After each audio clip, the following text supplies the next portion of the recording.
Salam sehat dari RSUD Kejasi, Kabupaten Pekalongan, berbagi info pada Anda. Kita bahas kali ini tentang penyakit jantung iskemik, penyakit jantung infak miokard, yang biasa dikenal di masyarakat dengan serangan jantung, heart attack. Jadi, kenapa sampai terjadi serangan jantung? Itu adalah adanya otot yang mengalami kelemahan sampai kematian pada sebagian atau di beberapa bagian atau beberapa tempat di otot-otot jantung manusia.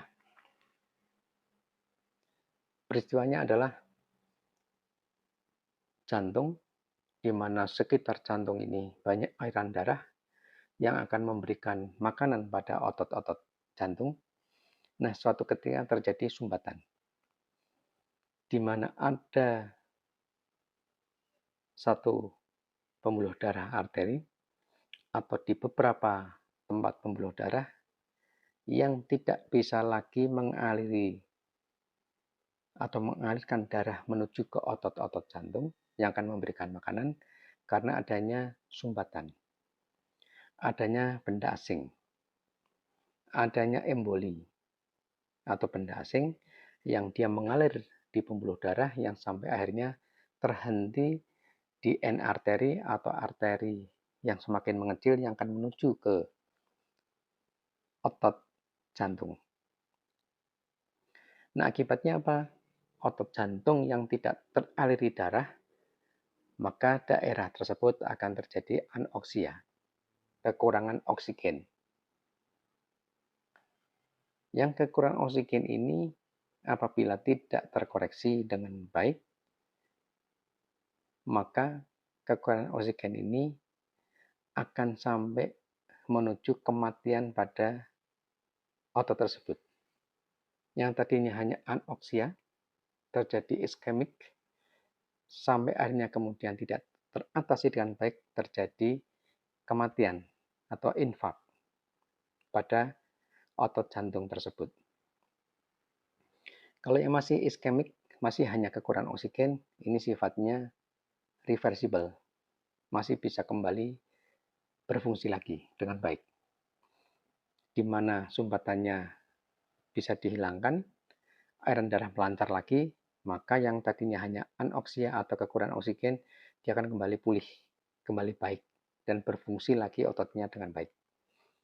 Nah, ketika sudah terjadi kematian, maka sekalipun sumbatan ini sudah hilang, ototnya tidak bisa kembali berfungsi dengan baik, karena sudah terjadi kematian. Nah, akibatnya apa? Sering sakit atau nyeri pada jantung yang irreversible.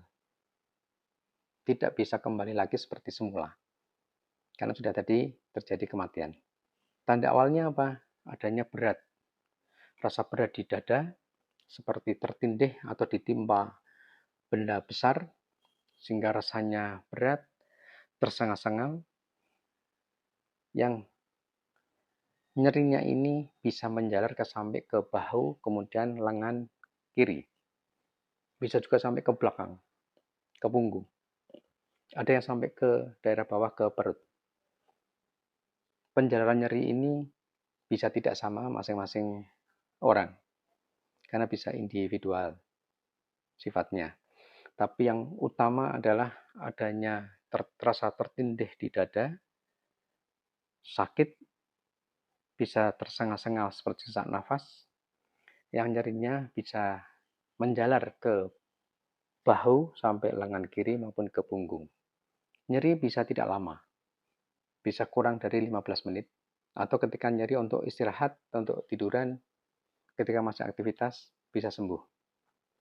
Tapi kalau sudah sampai nyerinya ini tidak terhenti ketika untuk istirahat, apalagi sampai lebih dari 15 menit, maka kemungkinannya sudah mengalami infak miokard atau kematian pada otot jantung yang sifatnya irreversible, sudah tidak bisa kembali semula lagi ketika diobati. atau dihancurkan penyumbatnya. Maka tindakannya apa? Harus pembuluh darahnya dilakukan. Maka pembuluh darahnya harus dilakukan pelebaran dengan dipasang ring pada pembuluh-pembuluh darah yang menuju ke otot-otot yang tadi kekurangan oksigen. Di mana ada kematian pada jaringan, maka sekitarnya harus diperbaiki supaya tidak meluas kematiannya, kematian otot jantung tersebut. Sehingga orang dipasang ring kadang-kadang tidak hanya satu, tapi bisa ada beberapa yang dipasang ring.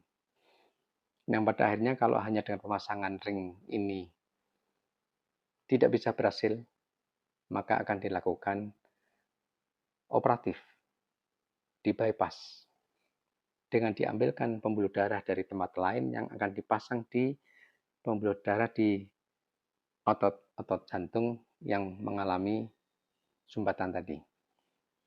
Nah, sekarang penyebabnya apa sih? Penyebabnya bisa satu, pada orang yang punya diabetes.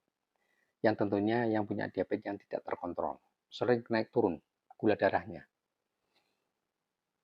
Karena apa? Bisa naik turun? Karena satu, tidak sering kontrol.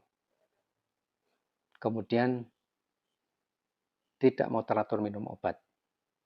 Dengan berbagai macam alasan, katanya kalau minum obat rutin maka bisa terjadi gangguan ginjal lah, gangguan organ lain lah.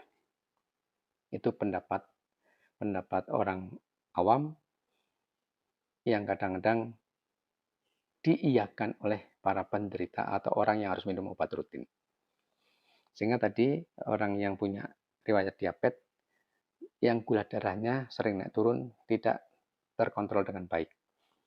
Orang yang punya diabetes yang juga tidak minum obat rutin, dan kemudian tidak menjaga pola makan. Yang kedua, orang yang punya atau sering darah tinggi sama, sering tensinya naik turun, tidak terkontrol. Yang ketiga, sering kolesterolnya tinggi. Yang keempat, sering trigliseridnya tinggi. Yang kelima, obesitas. Yang keenam, perokok. Itu ya, jadi masih bisa juga dari faktor-faktor yang lain. Tetapi seenggaknya dari tadi yang saya sebutkan, itu yang utama sering dilakukan oleh atau sering diidap pada beberapa orang. Sehingga kalau ada yang mengalami darah tinggi, gula darah, kolesterolnya sering tinggi, trigliseridnya sering tinggi, obesitas, kemudian perokok, nah ini harus waspada. Tidak semua yang mengalami itu pasti akan terjadi gangguan jantung.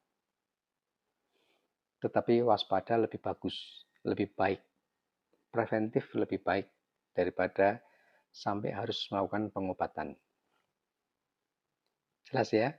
Tadi penyebabnya, kemudian tanda-tandanya sudah semua, ya.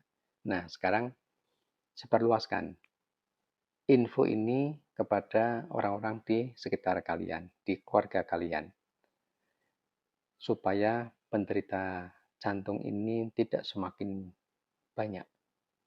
Itu info untuk Anda. Salam sehat.